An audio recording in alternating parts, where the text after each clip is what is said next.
करने के लिए मुझे पेन की भी ज़रूरत नहीं पड़ेगी और मैं अपने दिमाग में ही कैलकुलेशन कर लूँगा। देखिए भाई, गणित को अगर आप हर एक चीज़ को लिख लिख कर लगा रहे हैं तो आप बहुत ज़्यादा टाइम बर्बाद करने वाले हैं। एग्ज़ाम में क्या होता है कि समय को बहुत ज़्यादा बचाना होता है और चीज़ों को दिमाग में कैलकुलेट करना होता है, और वो कब होगा? जब आप डेली प्रैक्टिस करेंगे। चलिए देखिए, यहाँ पे एक कॉन्सेप्ट बताऊँगा पास और फेल का, अच्छे से समझना, चाहे जिस तरीके से सवाल को घुमाएगा सवाल आप बना पाओगे। देखो क्या कह रहा है कि 21% अंक जब प्राप्त करता है तो 25 अंक से फेल हो जाता है। 46% अंक प्राप्त करता है तो 5 अंक से फेल हो जाता है। यानी कि इसका जो डिफरेंस है वो 25% है और इसका जो डिफरेंस है वो 20 का है। यानी कि 25 का 4 गुना 100 होता है और 20 का 4 गुना 80 होता है, तो हमारा 80 आंसर हो जाएगा। ठीक है बच्चे, लेकिन यहाँ पे हम लोग ये समझेंगे कि आखिर कॉन्सेप्ट ये कब कब लगाना है, कब कौन सा जुड़ेगा, कब कौन सा घटेगा। ये जब तक आप नहीं समझ पाते हैं, देखिए मेरी बात को, यहाँ पे कोई व्यक्ति क्या है कि पास हो रहा है, ठीक है, ये पासिंग मार्क्स है, ये स्टेप पासिंग मार्क्स है। ये यहाँ तक आया यानी कि 21% अंक प्राप्त किया, फिर भी यहाँ तक पहुंच नहीं पाया, यानी कि 25 नंबर कम ही थे।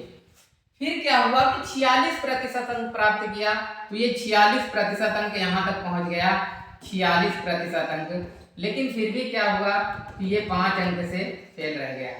ठीक है, यहाँ पे ध्यान देने वाली बात यह है कि जब यहाँ पर भी फेल हो रहा था और यहाँ पर भी फेल हो रहा था, तो इसका जो अंतर आया है उसका अंतर देखा जाए तो ये है, इसका अंतर क्या है, 20 का अंतर है। और यहाँ पे देखिए, यहाँ पे जब होगा 3 कंडीशन बनती है। पहली कंडीशन, जब दोनों बार पास होगा, जब दोनों बार पास से ज्यादा होगा, पास से ज्यादा। दूसरी कंडीशन, दोनों बार फेल होगा, है ना। और तीसरी कंडीशन, एक बार फेल और जो है एक बार जो है पास होगा। देखो ध्यान से समझना, ध्यान से समझोगे आज के बाद दोबारा समझने की जरूरत नहीं पड़ेगी। यहाँ पे देखो दोनों कंडीशन में फेल हो रहा था, दोनों कंडीशन में फेल रहा था, तो यहाँ पे जो इसका अंतर जो था, अंतर इसका यहाँ पर ये आया था, इसका अंतर ये था, यानी कि इसका अंतर ये 20 का आया था। ठीक है, मुझे बताओ जब ये दोनों कंडीशन में फेल हो रहा था तो ये हो गया, यानी कि इसका अंतर हो गया।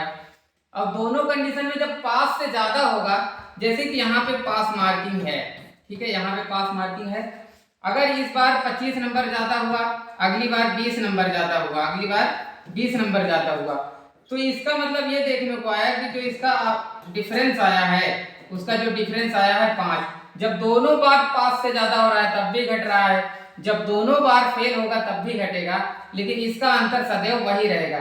लेकिन एक बार फेल और एक बार पास होगा, तो यहाँ पे देखो क्या होगा कि जैसे ये पासिंग मार्क है, यहाँ पे पास हो रहा है, ठीक, एक बार में क्या हुआ कि ये फेल हो गया, यहीं तक पहुंच पाया, एक बार क्या हुआ कि यहाँ पे ज्यादा हो गया, तो इसका अंतर जो आएगा तो उसको जोड़ना पड़ेगा। अगर यहाँ 20 से फेल हो रहा था, यहाँ 5 से पास हो रहा था, इसका जो डिफरेंस आएगा वो 25 आएगा। उम्मीद करते हैं कॉन्सेप्ट समझ में आया होगा। अगर इस कॉन्सेप्ट से आप परिचित हो गए हैं तभी आप सवाल को हल कर पाएंगे। ठीक है, इसी से संबंधित हम और भी सवाल लेते हैं। देखिए अच्छे सवाल है, तो उसी कॉन्सेप्ट को लगाएंगे। देखते हैं, ये देखो 20% अंक प्राप्त करता है और 20 अंकों से फेल हो जाता है। ठीक है, 70% अंक प्राप्त करता है तो 5 अंक ज्यादा पा जाता है। देखो यहाँ पे एक कम है एक ज्यादा है, यानी कि इसके डिफरेंस में क्या होगा कि ये जुड़ जाएगा, यानी कि ये डिफरेंस इसका कितना हो जाएगा 25 और इसका डिफरेंस जो हो जाएगा 50, यानी कि 50% की वैल्यू 25 है तो 50 दूनी 100 हो जाएगा। 100% की जो वैल्यू है वो 50 हो जाएगी, यानी कि 25 का डबल हो जाएगी, तो हमारा आंसर क्या हो जाएगा 50 से हो जाएगा। अगर समझ में आ रहा है तो लाइक जरूर करिएगा, और चैनल पे नए हैं तो चैनल को सब्सक्राइब जरूर कर लीजिएगा ऐसे ही वीडियो देखने के लिए। इससे और एक सवाल अगर मिलते हो तो उसको भी देख लेते हैं, अभी नहीं। ठीक है, चलो बहुत धन्यवाद।